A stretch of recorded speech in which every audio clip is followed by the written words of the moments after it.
down or shredded yet. Hey, Cliff, what's happening?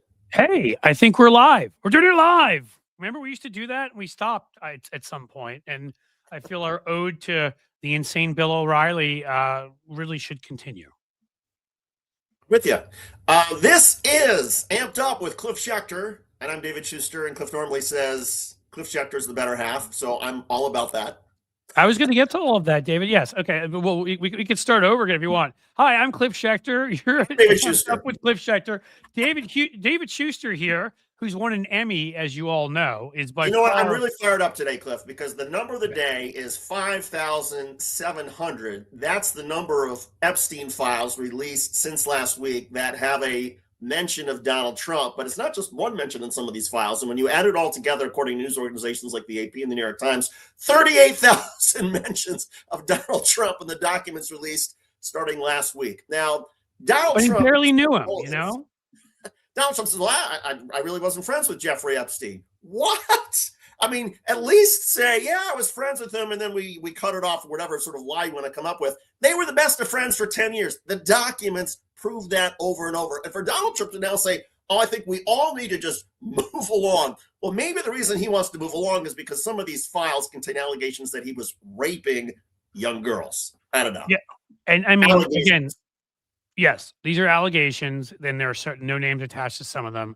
They still, this is the kind of stuff that the fact that this is even associated with a sitting president to the point of where, I mean, some of the stuff I don't even think I could say here. I can't say without feeling sick, but the kind of things he was doing with calendar girl, whatever, the 13 and 14-year-olds allegedly in there, and other sexual acts that appear in there.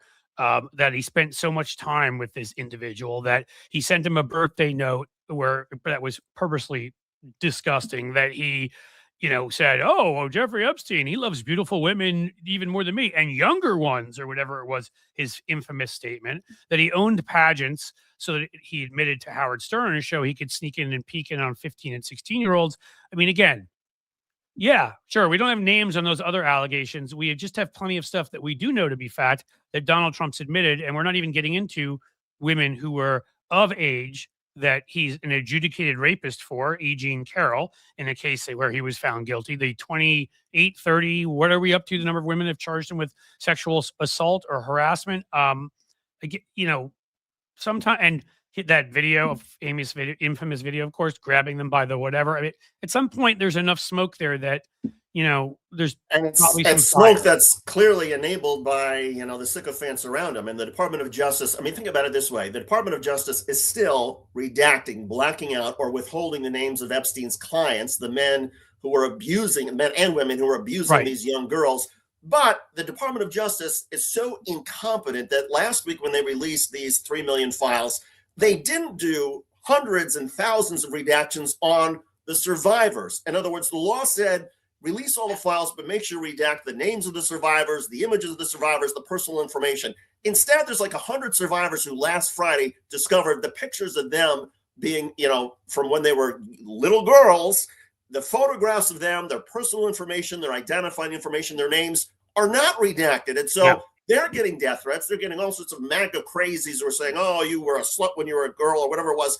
But we still don't know the name. I mean, they still won't release the names of Donald Trump's friends who are abusing them. This is insanity. Well, I don't know how it's just all of that.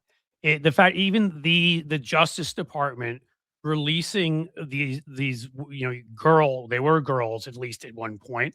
They maybe, even if they're women now, doesn't change anything. Literally releasing names, as you said, not redacting images and the rest. I don't understand how that's not criminal in and of itself. Probably is. I mean, these people, break the law before breakfast. If it's Pam Bondi's Justice Department, it's, hey, let's offer you, hey, you got any nice voter rolls there you want to give us so we'll stop killing people in your city? I mean, that's the Justice Department we're talking about, the one that appointed, what was her name, Lindsay Halligan, that you wrote all about. Former beauty queen. Nothing wrong with beauty queen, but she just wasn't qualified to be a U.S. attorney. She had no prosecutorial experience whatsoever. It's just incredible to me that all of it is incredible. All of it. We were just talking with our guest who we were going to have on in a second, Ahmed Baba, who is fantastic. But we were having a conversation now. This is all stuff that like we would have watched in House of Cards, and it would have been like, yeah, sure, that'll happen. I mean, that's how much the world has changed in a decade plus with Donald Trump in office. Is, it's hard to come up with a conspiracy anymore. As I've said to people, in the Epstein files, you have the appearance of a Rothschild, Lady Lynn Forrester de Rothschild, whatever the hell. You have that he was on the bilateral, one of the lateral commissions, and he was on the Council on Foreign Relations. So pretty much there's no conspiracies left unless we want to say that he controlled the weather too, David. And by the way, Cliff, I haven't had a chance to sort of, put this out on social media, but I circled back to some of the folks that I was speaking to, I don't know, a month ago, 6 weeks ago about the Epstein files. And they confirmed that there are still, and the Department of Justice has acknowledged that it only has like 50% of the files have been released. So there's still a lot of stuff that they're holding on to. And members of Congress have been led to believe still by FBI, DOJ whistleblowers that there's still materials, videos, photographs that have not yet been released that are horrifying about Donald Trump. Yes. And so it's one thing for Donald Trump to say, oh, accusations in an email or my name, that's a conspiracy by Jeffrey Epstein. That couldn't possibly be true. It's another thing to say, well, that video and photograph can't possibly be true. And so, look, I wonder if the Department of Justice is ever going to release some of this stuff, because if it's this damaging. But clearly, there are whistleblowers who work for the DOJ, FBI, who say there's still materials being withheld in contravention of the law that are really, really bad for Donald Trump. And people need to remember, let's get Ahmed in here because we need to. What we get? Still muted? Not muted now. How are you? I am doing good, as well as I can amid all this insanity. How are you guys doing?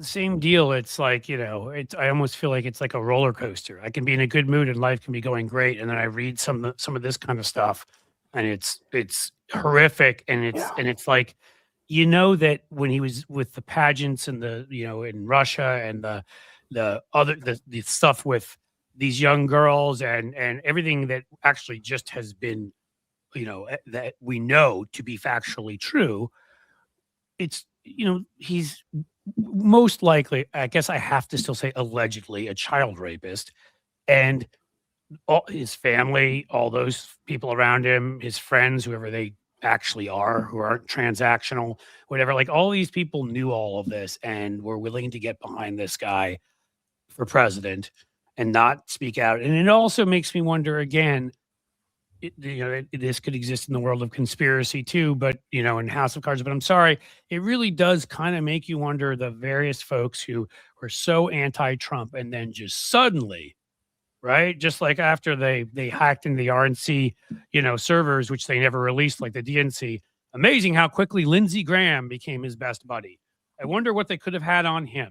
But when there's with all the Epstein stuff, I mean, who the hell knows? The more, like, there's so many. I mean, Elon Musk a million times said, I didn't go there. I didn't go there. Apparently he begged to go there. So I mean, I don't know what to think anymore. I mean, it's insane. Like, Elon Musk was the one who tweeted out the fact that he said Donald Trump's in the Epstein files. That's why he won't release them. Turns out Elon's in the files begging to go to Epstein Island. Begging to go to Epstein Island. Can you make this shit up? I mean, honestly, can you? You can't make it up. And it's insane because they built this whole conspiracy claiming it was going to take down this left-wing liberal cabal of pedophiles. And you open the files and, obviously there's some liberals in there, but I'm seeing Musk, I'm seeing Steve Bannon, straight up Bannon, like openly collaborating with trying to help Epstein out. There's all these other people trying to rehab his image. There's people in the UK. Someone from the House of Lords is in there. Yep. It's insane how interconnected this is. But I think at the very least we can say, I think with certainty now, obviously the other, the unverified claims are, they're unverified at the moment, but he knew what was going on. Virginia Giuffre was trafficked from Mar-a-Lago. Like, yep. we know, I think we can say that definitively. And he was mad that he lost somebody who worked for him. And the way he worded it too was like Jeffrey was stealing girls from Mar-a-Lago, and he's plural. Who are the others? Is that what's in the other Epstein files? Like, there's so many questions here that these files that they raise. but also this enough would end any other presidency, in my opinion. God. Just the association. Let me ask you this, David. I want to ask you this, David, because again, like sometimes, I mean, you don't need to be a private investigator to figure out when you see certain patterns, right? There was an image that came out at one point at Mar-a-Lago of like him there was a sign on a girl. I'm trying to remember if it was a woman or girl that said like depreciated asset or something of that nature that was disgusting. Does that not sound exactly like the Calendar Girls accusations that these women would stand up and he would auction them off? I mean, to me, that those two things separately exist. One of those things we've seen an image of, the depreciated asset, kind of corroborates the other one, if you believe in the patterns of human behavior. Well, and the patterns are not just, of course, with the images, but if you look at the vulgar language of the emails and the banter between Donald Trump and Jeffrey Epstein and some of these others. I mean, Donald Trump, this was Donald Trump's world. I mean, we keep going back to the grab him by the P, Access Hollywood, audio tape from 9 years ago. This is how Donald Trump viewed women. It's become abundantly clear in the Epstein files and through the years. This is Donald Trump's view. It's sort of like, if you're a star, they let you do it, right? Right. He feels like he's entitled because he's rich and he's famous. He's a celebrity, so he can do whatever the hell he wants. And he jokes about it. He thinks it's funny. And the rest of us are like, no, that's not funny. And this is not how people should act. But this is how Donald Trump has always been. And now we're just getting it chapter and verse with emails and documents and data and photographs. I mean, again, that's why so much of this, that he could have been elevated to this position not once, but twice. And that so many people who clearly knew so much would not come out and speak to these matters.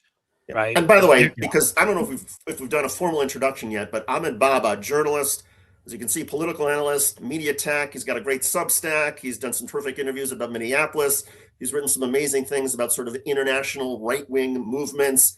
I just read that one, and that was incredible. You should go read and see his interviews and read what Ahmed's written anyhow. But the one where he put that out there, because again, and we're going to talk about some of that stuff today with Epstein too, is sometimes there's stuff that's out there. I'm not saying it's hiding in plain sight. Sometimes it is, but sometimes it's there. And again, it's patterns of behavior, right? You see, it's not just a one-off that Elon's endorsing, that whatever the ADF, whatever that crazy neo-Nazi party is.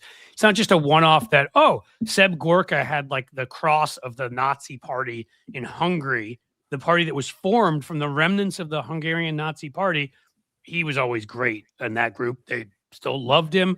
Like you start adding it all up and it's like, yeah, you're fucking Nazis. Like you're not even hiding it, right? Like they're all this cross-pollination. Bannon went to Italy over there, and Giorgia Meloni over there, who's pretty far to the right. Even she is like, like that Donald Trump guy's fucking nuts. I mean, she's gotten to the point where after the Greenland thing, she's distanced herself, and she was always kind of like the one closest because that's the most far-right government in Western Europe right now. Yeah. And today, I'll just say one more thing because we should discuss this. The French raided Elon Musk's office in Paris and apparently have found some pretty sick. I can't characterize yet because I don't know if what I saw is definitively accurate. But if it is, it's not so far off from Epstein Island stuff. So, I mean, what world are we living in? I don't know. I wish I had a better question, Ahmed, and I wasn't about to. No, I mean, what world are we living in is a great question. It's one I think about. I try to answer every morning when I wake up. It's an insane world, and it's all interconnected, including the Epstein stuff. With now what we're seeing with the raid. I think it's because of Grok basically created millions of sexually explicit images of minors. On X, because you would ask Grok, undress this person, and then they would do it in spite of warnings from staffers. So that's gonna yield. We're gonna learn more about the decision making there and who let that out.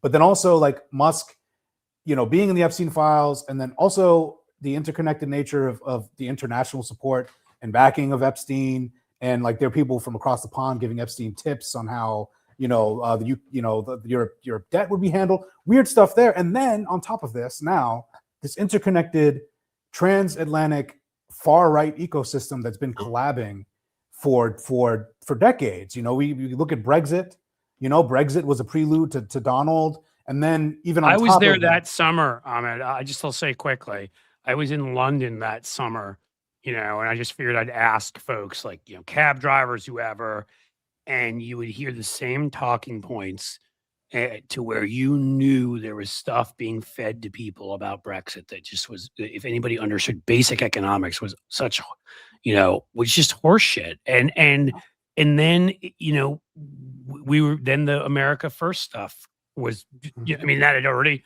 taken up, but even more so. And I came back here and it was the same thing. It was exact like, same things. yeah. And then we get a guy in the New York Times, like a week or two, Eric, whatever the hell his name is, writing, no connection found between Trump and Russia. And I was just like, you're right. Yeah. No connections were found, except for everyone. Like, I mean, except for Paul Manafort sharing polling information, except for Rick Gates, except for the what's his name? Papadopoulos, I mean, it's like the meeting in Trump Tower, the pinging thing to Alpha Bank.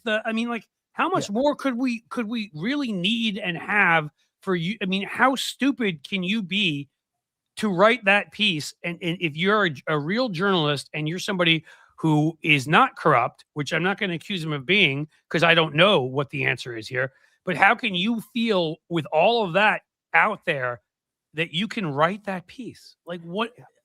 I don't know. It's anyone, one of the biggest revisions of, revisionist history things is the fact that there was apparently no ties or no collusion.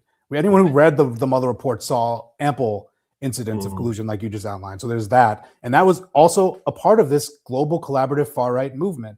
I don't think it was because Putin had, dirt on Trump. I think it was literally, a collaborative enterprise, a fellow authoritarian helping another one. We see Hungary, for example. Yep. Kevin Roberts of the Heritage Foundation explicitly praises Hungary as a model for the U.S. far right. Tucker Carlson loves Orban. Project 2025 was largely modeled off of what Orban did to the executive there. It's all interconnected. Tucker even went over and interviewed Putin, and kissed his butt, and then Putin didn't like one question and insulted him when he came back, which I loved, by the way. But everything you just said, and then throw in Erdogan and throw in Xi. And throw in, it's. And here's my question for you, Ahmed, because you mentioned earlier there does seem to be a connection between this sort of I don't want to say outright pedophilia, but there's a lot of stuff that operates in far right wing websites and digital spheres that are against the law. I mean, that a very sexualization of children and girls. What's that connection? I mean, how did that come about? I mean, it's kind of like, it's the 4chan. I'm trying to create a term for it, but it's like how the internet is becoming 4chan, like the social web with the Can I ask you quickly, as you're saying that, didn't something just come out about Epstein being in contact with them too? I think so. I think the folks that run 4chan, that's what I'm not kidding. Like I know I just saw that, and I don't know enough about 4chan. I'm not well educated enough on it. You may know more, so you can speak to it. But okay, go ahead. A lot of it is projection. A lot of it is projection, right? Like they'll project some cabal doing nefarious things that they're actually doing. And on 4chan, there was a lot of unmoderated content out there, child exploitation on there. There's a lot of stuff going on in 4chan. And what it comes down to is, I think there's like multiple tiers of people who are intermingling with Epstein. There's some people who just saw him as part of a social circle, and there's others who knew what was going on and ignored it, and there's others who participated, right? But I think overall, it's just this billionaire elitist cabal of people that are effectively like doing really nefarious things and then projecting those accusations onto others, and then also hoarding wealth for themselves transnationally, because we see Epstein had people in the UK tipping him off on moves they were going to make. Like there's this protection racket among the rich where they protect one another, and we see that in policy. And then on top of that, the bottom side of that, which is that conversation that you talked about, the interview I had, the flip side of all of this cabal of the rich kind of protecting each other is they then legislate and create policy that makes themselves richer, the poor poorer, and then they scapegoat immigrants for being responsible. Yes, they have to find the people gain. To blame because they are attacking all of us. Let me see if this will work for a second, guys, because it's always me and I'm technologically challenged. so it might not. But I kind of felt like this was perfect. Well, maybe it won't. Let's see. Well, so what I'm hearing, Ahmed, is that, I mean, from a policy perspective, conservatives, obviously they want legislation and policies that will help them get even wealthier, and so maybe that helps sort of explain their conservative views on economics or finances. Fine, but it's almost like, well, when the wealthy get so much money and so much power that along with it comes a sense of entitlement that the rules don't necessarily apply to them. So the rules that the rest of us happily follow about underage girls and protecting the sanctity of kids and all that sort of thing, they feel, well, that doesn't have to apply to them because they're so powerful and so rich. They don't need laws. And that's where you get the sort of the marrying of a moral depravity with the fact that they have this incredible economic power, which they use to pass conservative policies that help them get even wealthier. Exactly. And then a step beyond that, which what we're seeing now is you get oligarchy and authoritarianism. You get that ability to think you're above the law, the rules don't apply to you. You can traffic these girls, you can do whatever. Epstein can get away with it. Epstein got that sweetheart deal from Acosta, who's now working in the Trump admin. Right. And he was only was in the Bush administration. And then after tried to rehabilitate his image, it's a travesty. And he would have been in jail for decades if he was not rich and wealthy and well connected. It's just facts. Or if he was black, he would have been doesn't matter if he was rich. Well, yeah, how many people that were of color who sold a dime bag or something ludicrous, spent 16 years. God knows how many years in prison, and this guy got 18 months. And again, connections. Is it that he had obviously images and video of people? Is it it's any sort of combination of things? Yeah, he very clearly was interconnected. That's what really stuns me with this whole. It's exactly what we thought it was. I mean, there are obviously like more confirmed. Like I think I'm trying to grab his name so before I forget it. Steve, the one who's actually confirmed to have been Steve Tisch, the co-owner of the New York Giants, where basically was like asking for women, like a girl specifically. So it's like there's people who literally we see. Kash Patel said there was no evidence of girls being trafficked to other people outside of Epstein. Well, I don't know. Steve Tisch kind of looked like there was some evidence there. And it's like, it's just disgusting. It's depravity. This is what by the way, I was looking for before. These people. What is this? Well, he brought up hoarding before, right? The people hoarding wealth. And I mean, I found at some point saw this online. I'm like, this is so perfect. If a man has an apartment stacked to the ceiling with newspapers, we call him crazy. If a woman has a trailer house full of cats, we call her nuts. When people pathologically hoard so much cash, they impoverish the entire nation. We put them on the cover of Fortune magazine and pretend they're role models. I haven't seen it said better than that. And that's why it just made me think of that when you said that like we should consider people who are trying to get $1 trillion payouts like to be sick. I mean, there's something wrong with you. There are people you're going in and destroying USAID, which there's a body count attached to that. Exactly. This man, I mean, I don't care. He has murdered children by getting rid of USAID, by an unelected Elon Musk, who begged to go to Epstein on going in and destroying this program. There are kids, there's all sorts of people, but there are many, many kids, I think in the hundreds of thousands from preventable disease, from starvation, who are dead. Yeah. And we never speak about it in those terms. We try to sort of say euphemisms like, well, he caused a lot of harm. No, he killed people. There are people who are dead because this unbelievable asshole who hoards wealth and doesn't care about anybody but himself did all of this. And if I just think if we would be emotionally honest with people and speak in these kinds of terms, and that was what I was trying to deliver. There, estimate 600,000. That was the one I saw, which General Putnam has up here. That's what he estimates of the deaths from what Elon Musk did to USAID. I mean, that's a genocide, is what that is. He's killed as many people as Idi Amin did. So just sort of think about that for a second. Yeah, I mean, it's the totally quantifiable harm, deaths that were caused by the gutting of the federal government at the beginning of the year, last year, is insane. But it also caused the backlash because of the people were appalled by what happened. And I think like Musk was the epitome of oligarch. It was like an Icarus oligarch moment. He just flew too close to the sun, had his little chainsaw on the CPAC stage, was rubbing it in our faces that he was firing Americans. He was cutting aid that was killing poor people abroad. And then he's just sitting here, just like having a good old time and geeking out on ketamine. Like that's what they were putting in front of us at the beginning of the term. And I think that's why the American people are rejecting all of this. And we see it everywhere now. And I just think it's appalling, because you're right. Like someone who I can't put my mind, I get so disappointed. And I know maybe I shouldn't have hope in billionaires in the first place, but I used to be a fan of Musk back in the way day. When with Tesla and SpaceX, and I used to. Well, it seemed like especially Tesla, it seemed like he was doing good. Yeah. I wasn't a fan of his because he was a billionaire, but I was a fan of his because it seemed like before he ever opened his trap, that he actually was doing something that would help the earth. And now we all know that had nothing to do with that. It was an opportunity. Yeah, of course. And my point is, I'm not saying I still have any faith in billionaires, but it's just like I used to work in tech, and I used to, I just don't see how anyone can have that much wealth and not like wake up every day just trying to solve problems. If you have trillions of dollars, why aren't you out here trying to resolve homelessness? Why aren't you Mackenzie Bezos? She's fantastic. Why aren't you doing what Mackenzie Bezos is doing?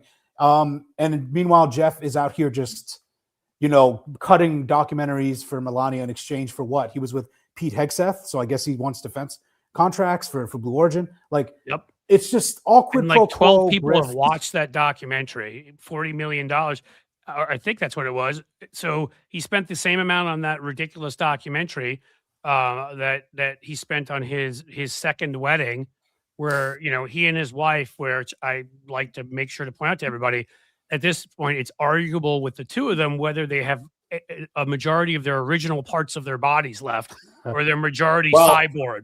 I guarantee for you, Cliff, I guarantee that the photographs, the cinematography at his second wedding was a hell of a lot better than he got in this documentary. I mean, there's much more of a narrative in his second wedding than any sort of narrative we got in the Melania movie, but that's a whole other topic. I want to ask you, Ahmed, because you mentioned sort of the connection with sort of racism and all this and bigotry. And I've long sort of felt that, human beings just sort of, I don't know, have this sort of nature of hatred.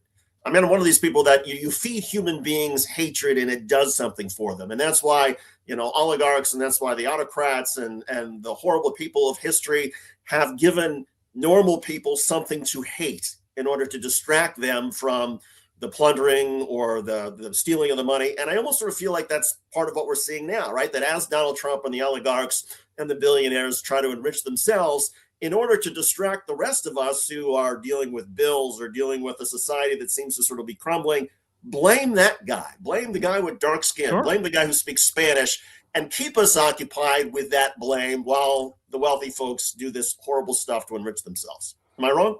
No, that's exactly what it is. They create the inequities that we deal with. They create the economic pain. They create the K-shaped economy. They're getting richer, poor getting poorer. And then they go ahead and blame, oh, no, it's not us who are giving tax cuts to ourselves and cutting social programs. Subsidies and regulations. Yeah. No, it's actually that random brown person down the street that's powerless. Blame them. And it's the same exact thing we've seen time and time again. And it's why it was so shocking as someone, just who knows history, watching Donald rise, because he's using the exact same tactics that every single demagogue has used in human history. Hitler did it with Jews. It happens time and time again. You blame a demographic, you scapegoat them, and then you weaponize people's hatred towards them. And I think I personally think hate's taught, though. I do think people are innately good. I'm just too optimistic, but I think like they teach this hatred and then they weaponize it. And again, like it's a system that uphold from the beginning. It's been about money. The slavery was about oligarchy. The South was an oligarchy. Yeah. It was an authoritarian oligarchy. They wanted to make lots of money, and they certainly didn't want to work. They called slaves lazy while they didn't want to work. Like it's just it's all around. Well, I agree that I do think most people are innately good. But have either of you seen the movie Nuremberg? Because I just saw it over the weekend for the first time. David, you hurt my feelings. Moment. I wrote a piece. No, I'm just kidding. But right after I saw it, I wrote a piece on it because it was when we had bombed Venezuela, and or not yet. We were bombing the fishermen, and my whole point was, here was Robert Jackson and the Supreme Court Justice and Truman and these folks who created a system of international law where Hermann Goering, the very embodiment of evil himself, and by the way, if Russell Crowe doesn't win a Oscar for that. I mean, that was incredible. But the embodiment of evil, they kept saying we could just line them up against the wall and shoot them, but we're not going to. We're going to give them a trial. While Pete Hegseth couldn't be bothered to give fishermen, who he claimed, of course, were drug dealers, and because I wrote a piece just trying to line that up and say, look at where we are now to where, go ahead, David. Well, I was going to say where I was going with this, and good point about Goering. What really stood out to me about the film, and I encourage everybody to see it, although it's really disturbing, is it's sort of one of the main characters is a psychiatrist, right? A therapist who goes in and tries to understand the Nazis. And at the end of the movie, and I'm not going to give this away, but at the end of the movie, he makes, there's long been this historical argument. What the Germans did, the Nazis did in World War II, was it because they were Germans? Is there something about the German people, or is there something that exists in every nationality, in every nation? And the psychiatrist makes the argument at the end that this isn't just about the Germans, that even in a place like the United States, there's 50% of every society that would be happy to dominate, to throw away democracy and liberty if they could dominate the other 50%. And it just took me right to sort of where we are now, that I do agree with you, Ahmed, that I do think most people are good. But I also think that there may be as many as 45% of Americans who would happily throw away liberty, throw away democracy if they could have their way and dominate people who are different from them. I mean, I think it is something innate to, and it's maybe not about as much domination as just kind of cultiness, like a tribal nature that sense that people are easily led down. But yeah, no, I mean, I think the percentage is decreasing though. That's one thing that I do think that's happened. It's like where I think our multicultural democracy is kind of like proven right. I mean, if you look at Minneapolis and the beauty happening over there, and if you look at the rising up against slave catchers, where white mobs of Northerners would go and try to free one black man from a courthouse and literally send him to Canada, like there's decency. I think just look at what Alex Preddy himself was willing to do. Exactly, Alex Preddy. He had a gun on him. Alex Preddy had a gun on him, and he didn't shoot. He could have just shot at them instead. He tried to shelter a woman. He kept his gun holstered when he was even when he was on his knees before he was shot. And again, I just think I think you're right that there is a significant percentage we see, in our own history, because we talk a lot about Nazi Germany, but Hitler had a portrait of Henry Ford in his Munich office. He also quoted the Confederacy in Mein Kampf as one of that was one of the models for what he wanted to create. I want to say quickly, because I think you both are right. I think if you look at human psychology and all the studies they've done, and some of the stuff, I studied a lot of this for things that I did in school, the Milgram experiments, if you know what those were, where they'd ask somebody to keep torturing somebody else, and they would sort of give in because they were being given orders they thought they were electrocuting them. They weren't in the end, but they thought they were, or giving them an electric shock. The Stanford prison guard experiments, another one. We have enough examples. I think the problem is, and Drew Weston who wrote the book The Political Brain, and he's kind of been out there and talked about these things. The problem is that as we evolved, we do have all these new, abilities, obviously reason, compassion, and all this, but it didn't take the place of the old stuff. The old stuff's underneath it. The amygdala is still there. And so the problem is that I think we're both. I think we are capable of immense acts of kindness and beauty, and we are capable of immense acts of evil. And they've shown education to be one of the sort of bulwarks, one of the things that can block, them accessing demagogues, your amygdala and all of that. I mean, not for everybody, obviously. So we have evolved in that sense, but it doesn't mean, because, no one can argue that the psychiatrist or psychologist you're talking about, David, whose name I can't remember from the movie, played by what's his name, Rami Malek. Think of what we've seen even since then.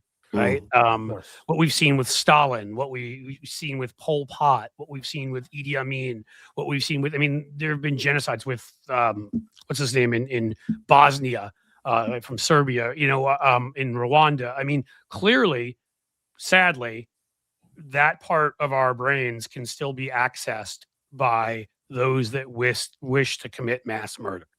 And sometimes we can stop them. those, using the newer parts of our brain, using reason, but the bad stuff's still there, I guess would be what I would say.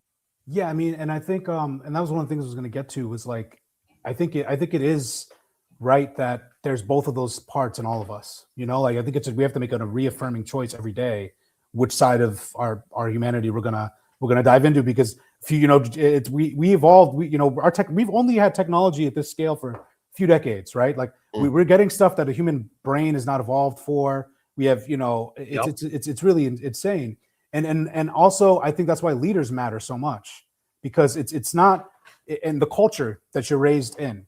Because if you're raised in the Jim Crow South and you're normalized to racism, you're gonna think that's okay. If you grew up in New York in 2026 and you're around Black people and Mexicans all the time, and people from Somalia and people from Asia, and people from everywhere, right? Like it's okay. But I think also, in fact, you realize it's better.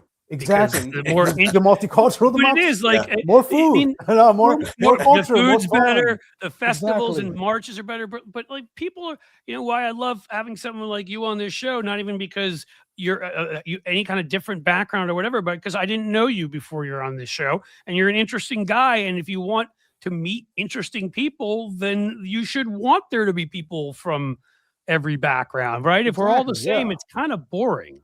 Exactly. And that's just the final point I'm trying to get to, is that it matters so much who's at the top. Like it matters who is speaking at the top. When you have Barack Obama up there, a Black man talking about how much he loves America and how much we all should think about what's connecting us. And I'm telling you, if Fox News didn't exist, if there wasn't a thing that was giving voice to the extremism and the bigotry during that time, where would we be? If there were still the big three, news networks, we all had commonly agreed upon facts at one point. We can watch one instance at Selma, Alabama, and everyone's paradigm is shifted, and LBJ gives a historic speech. Like that stuff doesn't happen anymore. We have everybody. I watch Fox News play Renee Good's killing, the same video we all watch, and describe it as something totally different. Right. And it's like that's why the media, they did that quite matters, purposely, right? Leaders matter. The president matters. Yes, they did it purposely. Roger Ailes, you have to ice them out. You have to ice these people out. We have to build better media ecosystems and better leadership structures on the liberal end to push back on all this, because it's insanity. And it gets more challenging as the more segmented our society becomes, and the more segmented our media becomes. It's harder and harder to sort of grab people's attention and have that consensus. And the other thing I was going to get to, which is, I think the other part that sort of bothers me about all of this, is that I was reading a column the other day where somebody was describing how in the first couple of years of World War II in Nazi Germany, unless you had a son who was in the military, your life was not that different. You still got together with your friends. You still sent your kids to school. You maybe went to the cinema. You went to listen to music. There were restaurants. I mean, you could sort of have kind of a normal life, at least for the first couple of years of World War II. And the point being that even when fascism has arrived, you're not going to see it with, flags and Nazi swastikas and these giant rallies in the streets day after day and the crazy patriotic music or whatever it is. Your life might seem pretty normal. And I look up at so many parts of the United States, and life does look pretty normal, but there's fascism that is here. Yes. Right. No, exactly. And it's here, it's just unevenly distributed. Ezra Klein always says that. And I think right here, one of the things that I will move to a positive front on this, because I'm really hopeful actually by what we saw in the elections last year, what we're seeing in Minneapolis, because I think while we're fortunate that the administration is just like a couple notches more incompetent and stupid than they are evil. Like they're they're tripping over their own feet. It's hard because it's a race. You know what I mean? It's like a one-legged, like sort of sack race where you have to kick yourself in the ass the whole way. But, exactly. But in the end, you're right. I do think incompetence and stupidity wins out over evil, even with them. And it's like, maybe it wouldn't be as much of a pushback if you didn't dress them up to look like the Gestapo, or maybe it wouldn't be as much of a backlash if you didn't send out DHS recruitment, ICE recruitment memes that were literally quoting white supremacist propaganda. Maybe it wouldn't be as much of an outrage if you weren't doing exactly what we've seen every authoritarian regime do in history, and do it explicitly and in our faces and loudly and stupidly. Maybe you didn't have Elon Musk with the chainsaw. We wouldn't have known Doge was happening. If you had Russell Vogt implement Project 2025 like I thought was going to happen, you wouldn't have had your approval rating drop by 20 points, or the tariffs. Maybe you would have had a better economy. Again, the stupidity, the foolishness of this egomaniac in the White House is our best weapon. And now we've been able to use that to our advantage. All pro-democracy forces, people out here, media and on the ground, Minneapolis, everywhere. It's when you have people with this much hubris, like you can really use it against them. And we're just lucky he's not as smart as as Hitler was, for example. Well, and look at who he surrounded himself with too. I mean, you just brought up an interesting point there. I mean, people would call Hitler a buffoon and this and that, but I will say, like, the portrayal seems to be. I'm sorry. No, I was saying still smart, still a little smarter than Donald. Well, yeah. I mean, to say, like, listen, the portrayal is one thing, but if you read about it, Hermann Goering was actually a pretty smart guy, evil, narcissist, all of that, but a pretty smart guy. Are we going to say Pete Hegseth is, are we, I mean, Pete, again, like Pete Hegseth's own mom wrote a letter about how much, what a dick he is. I mean, I mean, that got released, like Christy Nome. Dick with a capital D. Right. A capital D, dick. Like Christy Nome shot a puppy in the head and then thought it made sense to brag about it in a book. Like, I mean, like they're not just horrific. Like they're morons. And so I do think that he's chosen purposely to surround himself with people that make him feel at home. Has been, there's no doubt that that's helped. That's because even when Trump has a really stupid idea, my guess is that then Hegseth is like, yeah, that's a good idea. And Nome's like, yeah. And Kash Patel is like, yeah, that's a great idea. Sorry, I'm an asshole, but I can't help it. No, that's that. There you go. Honestly, when and Bondi's like, Kash yeah, Patel boss, jokes that's are a great totally... idea. And I mean, again, yeah, when you prize loyalty above everything else, you get a Lindsay Halligan, you get a Christy Nome, you get people, you get Christy Nome who just can't read a room. You get total fools. And Stephen Miller, he gets all this praise as being a genius, but I'm telling you, this man is just as dumb as he is smart. Yes. Like he cannot read a room for a second. He is charmless. He has negative Riz, whatever Riz is, he has the opposite of that. Yeah, exactly. He puts people off. Of like I'm shocked. Broken fan. And again, this is why I think Trump is not who he was in the first term. I think he's diminished because I am shocked he let Musk go on for longer than I thought. And Stephen Miller, you're still letting that fool whisper in your ear and letting you tank your presidency. Right. Like you're really doing that, man. Like first term Trump, as bad as he was, he still had some tether to the ground. He wasn't totally insulated as he was in this term. He had Gary Cohn in his ear. He had there are semi-normal Republicans, and he listened sometimes. He listened. We were Gary Cohn. Like who knew Steve Mnuchin was like Spider-Man 2 and the train, like holding back the tariffs single-handedly from us, right? Like who knew that Steve Mnuchin and Gary Cohn were like we're preventing economic catastrophes, right? But like and probably like McMaster's and what's his face, Mad Dog, which is a cool nickname. Mattis, yeah, Mattis.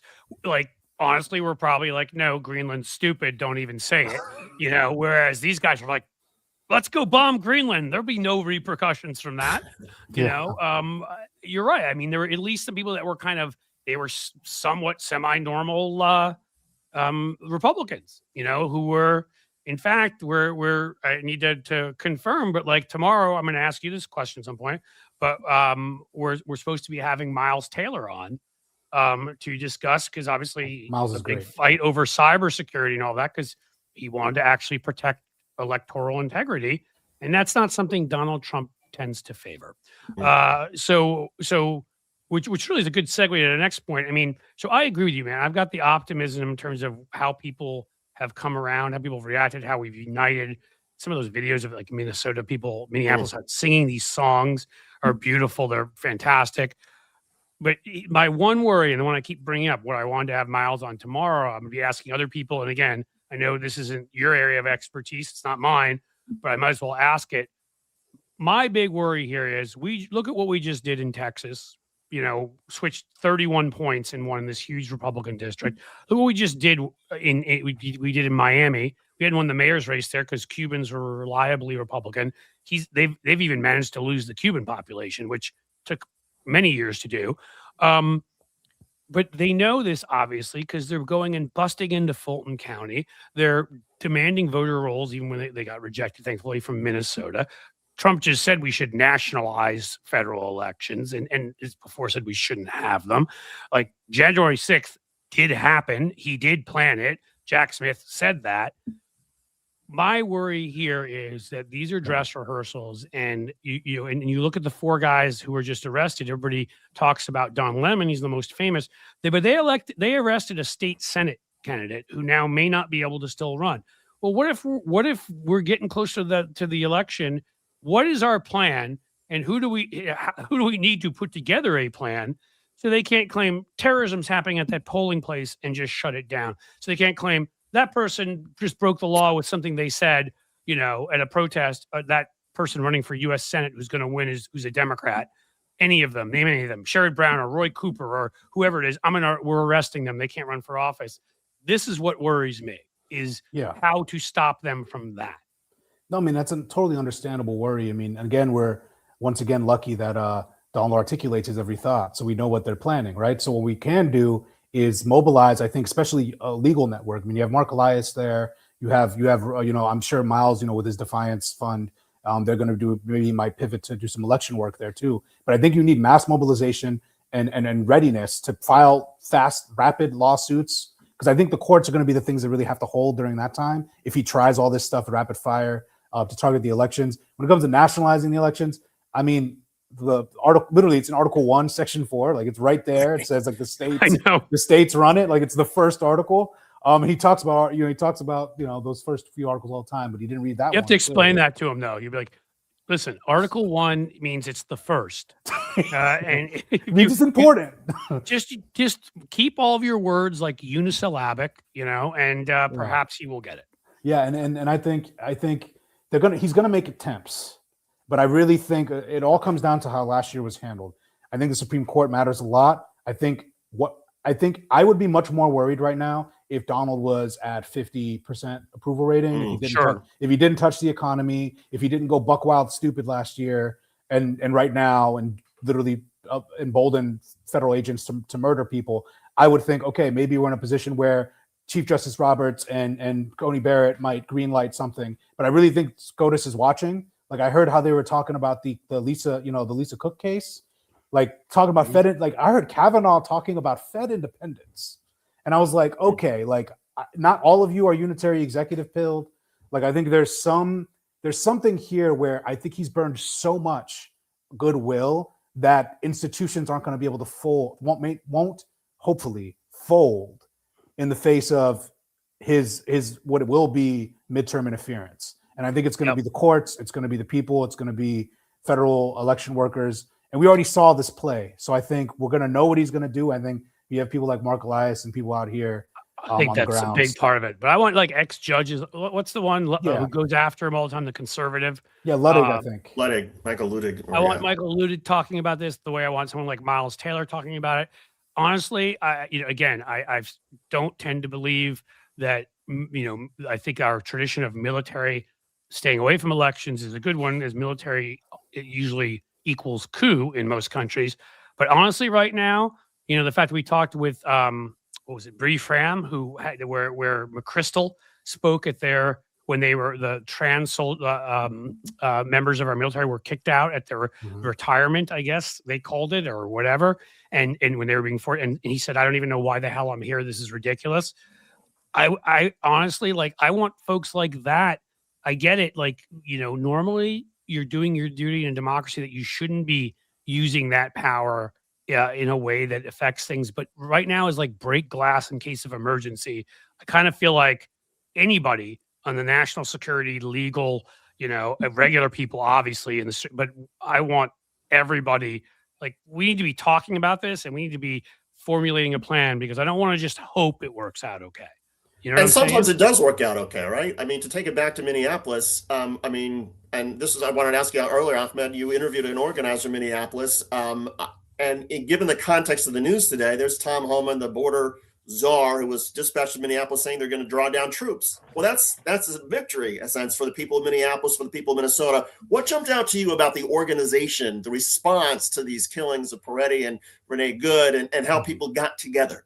Yeah, so actually, I just wanted one clarification. I interviewed, he's the executive director of Common Power, a Seattle nonprofit. He flew in from Seattle with Indivisible Groups and someone from Katie Wilson's team from the mayor's office, and they went there to kind of learn from people on the ground. So we're seeing, interstate transactions of lessons learned, which is cool. So we're seeing. Can I ask you quickly? Are you based in Minneapolis, or did you fly? Oh, I'm in Brooklyn. I interviewed him. All right. Live. Okay. Yeah. Oh yeah, I'm in New York. Yeah. I'm a New Yorker originally. So. Oh, nice.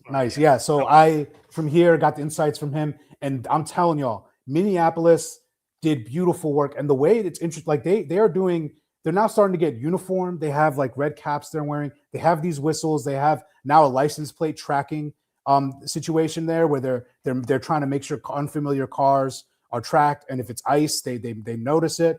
I saw on our live someone literally pulled up to his car to basically check if he was ICE or not, because they were about to put him in the license plate database they have. There's rapid mutual aid. We see a church that is there doing incredible work. They asked for 40 cars to send mutual aid out to Latino families. 100 cars showed up. They didn't even have enough inventory. It's like the way that they're mobilizing in this community is insane, and it's reminiscent of how people mobilize against the slave catchers back in the day, and against Jim Crow. Yep.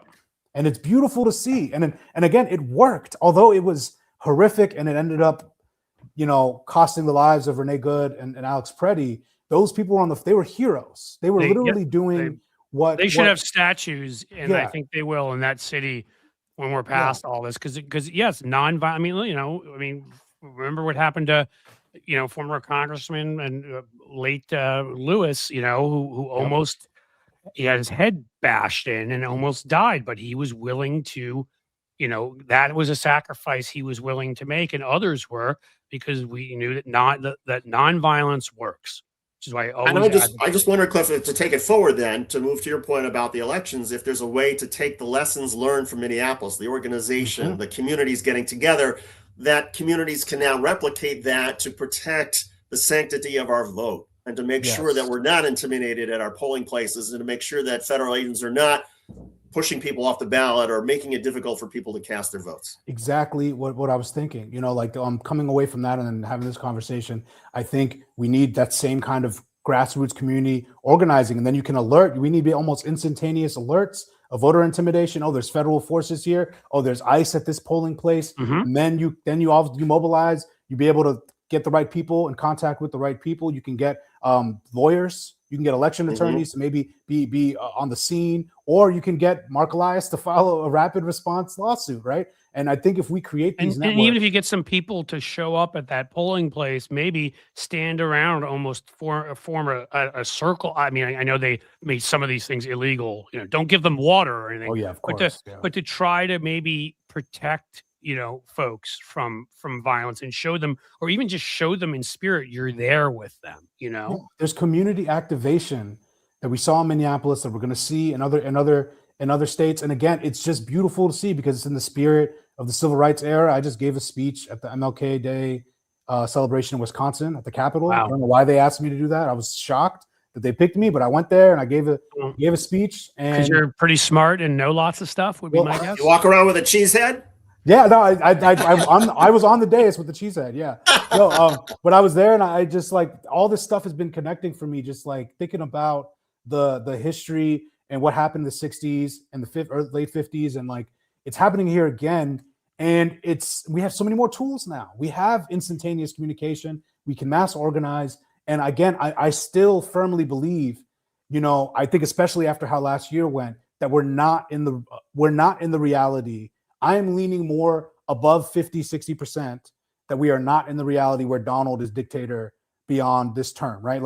Going into this term, I'm not sure he's going to make it. Well, that's what I'm saying. Well, there's that. Well, that's also one of the reasons. And I'm not sitting here wishing anything, you national security people who want to come arrest me. But he does have purple blotches in places where some people don't even have places. So I don't know. Yeah.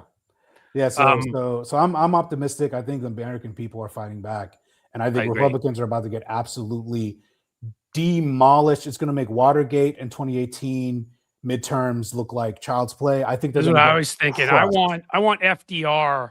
Yeah, I want FDR, and that's why quickly, before we go, we've got a couple minutes left, but made the promise here that we were going to tell some people stuff that isn't being talked about, that isn't out there, so that about the connections to Epstein. And people should know that the man, if I am getting this correct, from this lawsuit, had 164, I believe that's the number, different accounts with JP Morgan, where, I'm sure there was no money being laundered and they couldn't have figured out exactly, such that the U.S. Virgin Islands sued him. And here we go. So you should know, folks, that this was a bank, a large financial institution, a large faceless corporation supporting Epstein in his rape of children. And JP Morgan Chase had to pay in the U.S. Virgin Islands $75 million to settle a lawsuit. It should have been a hell of a lot more than that. They claimed that they had provided financial services to Epstein from 1990 to 2013, ignoring all warnings, that they actively helped him conceal his funds.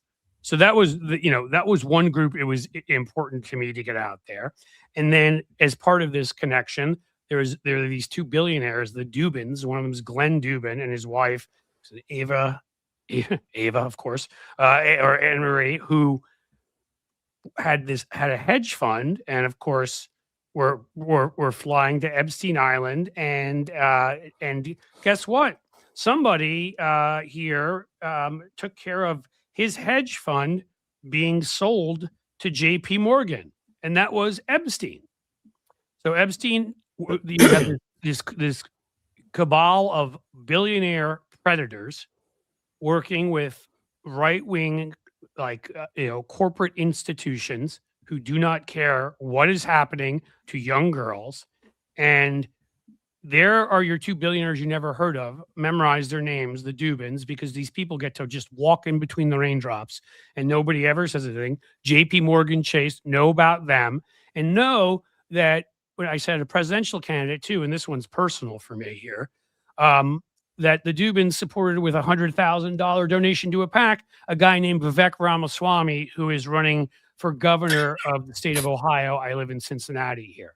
So those are the three things I promised you would know by the time this is over. The bank that most enabled him, some billionaires you'd never heard of that most enabled him, and a Republican presidential candidate with ties to Epstein through that you hadn't heard about. So now you guys got two numbers. I got two numbers to give everybody because I just had to look this up the other day. You mentioned, Ahmed, the 2018 midterm elections. Democrats had a net gain in that election of 41 seats. Watergate, post-Watergate, 1974, was a net gain of 49 seats. I'm with you. I think right now, if the election were held today, I think Democrats would pick up 50. Obviously, a lot can change between now and the next 9 months, but I think if it's a free and fair election, I'm right there with you. I think there's a Democratic tsunami that's coming that would enable all kinds of amazing stuff. Honestly, David, after that one in Texas just now, I mean, and with some of the candidates we have running, or great candidates, and we certainly have had.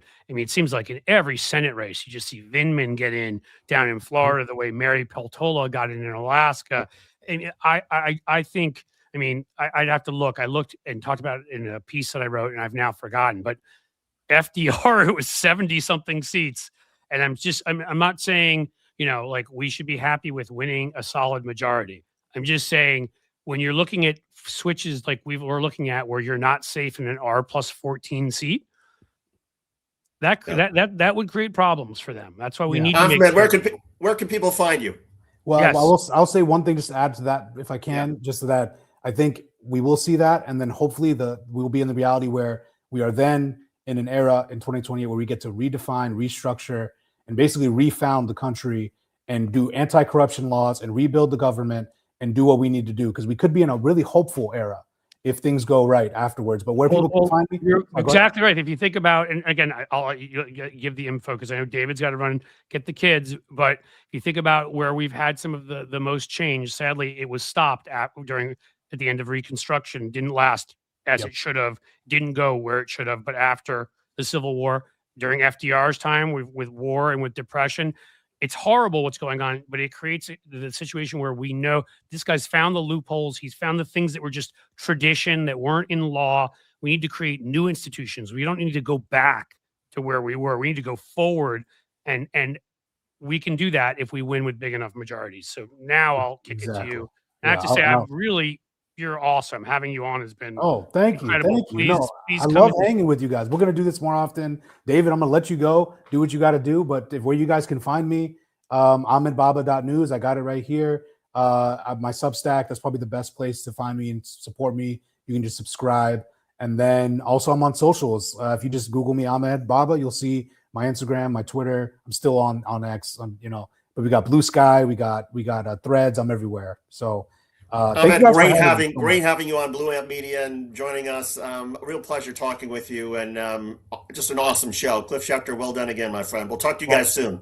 Thanks, David, for being here, man. Take Great care. to meet you guys. And Ahmed, I'll just say quickly, let's definitely do this again. And if you have a spot at your place, I'm always happy to join you. We'll absolutely have you back on here. Again, just so folks know, tomorrow we've got. We should have Miles Taylor. I need to confirm. Well, it's been confirmed, but cell phones and such, I need to 100% confirm. He has said yes. And something really cool, which maybe you'll even appreciate here, Ahmed. I don't know. We'll see. But tomorrow night, we're kicking off something I've been looking forward to for a long time, Tequila Talk, where I will be co-hosting with Joe Walsh, who we used to insult each other on Twitter constantly and have become good friends, and both love tequila. And it will be the kind of show at 6 o'clock tomorrow evening on Blue Amp here. It's the kind of show where exactly you made me think of it, because you're like the positive stuff.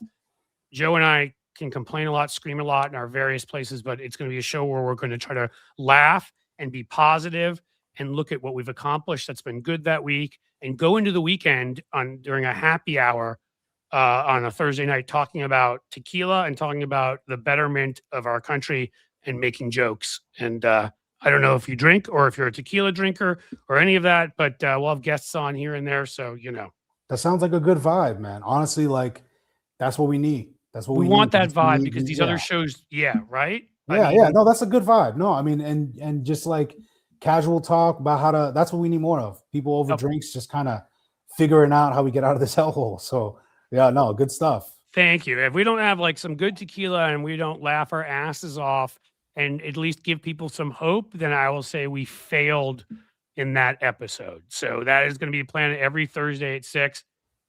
Thank you so much. Seriously, this has been one of the really a great show. And we will be in touch. Ahmed Baba, everybody go to ahmedbaba.com. Appreciate you guys. The man is talented. You're going to want to see more of him. And as I always say to you when we're done with these things, my friends, thank you for being here. Thanks for supporting us. And as the sun sets slowly in the west, we bid you a fond farewell.